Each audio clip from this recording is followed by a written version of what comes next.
Oke geng, untuk sangaian beras ni dah rasanya dah oke kok.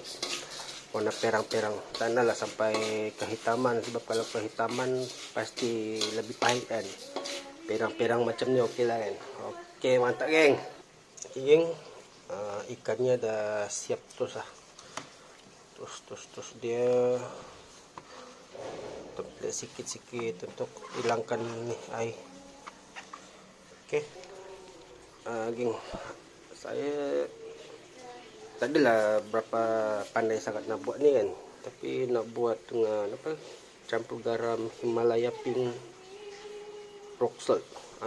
Garam ni nak try ni. Okay, geng, masa untuk pengasinan geng, tahu berapa banyak kan. Gaul tak apa, taruh dulu, lepas tu gaul kan. Okay. Rasanya tak perlu asin sangat kot kan.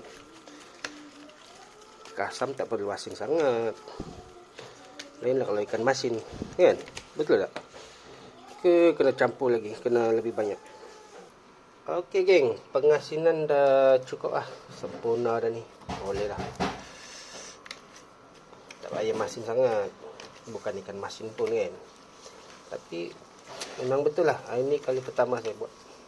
Oke, tunggu seterusnya. Ya geng, masa untuk blender, pastilah boleh guna ketak untuk blender ni kan.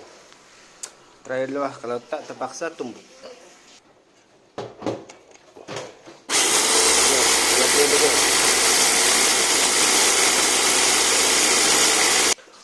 Oke, mantap geng. Untuk buat kasam kasar lah, beras macam ni oke ni. Ya bolehlah, janji. Oke, mantap geng. Nanti tunggu selanjutnya. Geng, ini terus langsung masukkan tau. Barulah mantap. Oke, taruh lagi geng. Mantap nih, mantap. Taruh terus geng.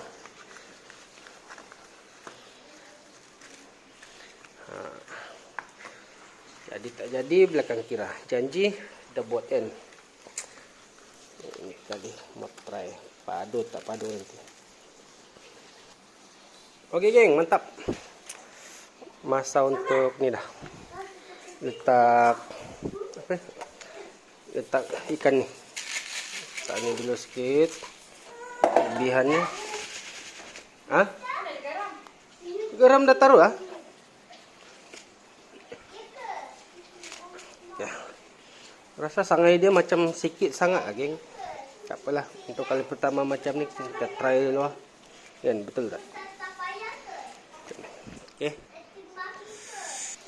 Oke geng, sambungan kat sini pula, yang ni dah penuh. Dah penuh, so kena buat ni lah kat sebelah ni. Macam ni, berdiri tegakkan dia. Tegakkan mesti oke kan. Ya, mantap. Oke geng.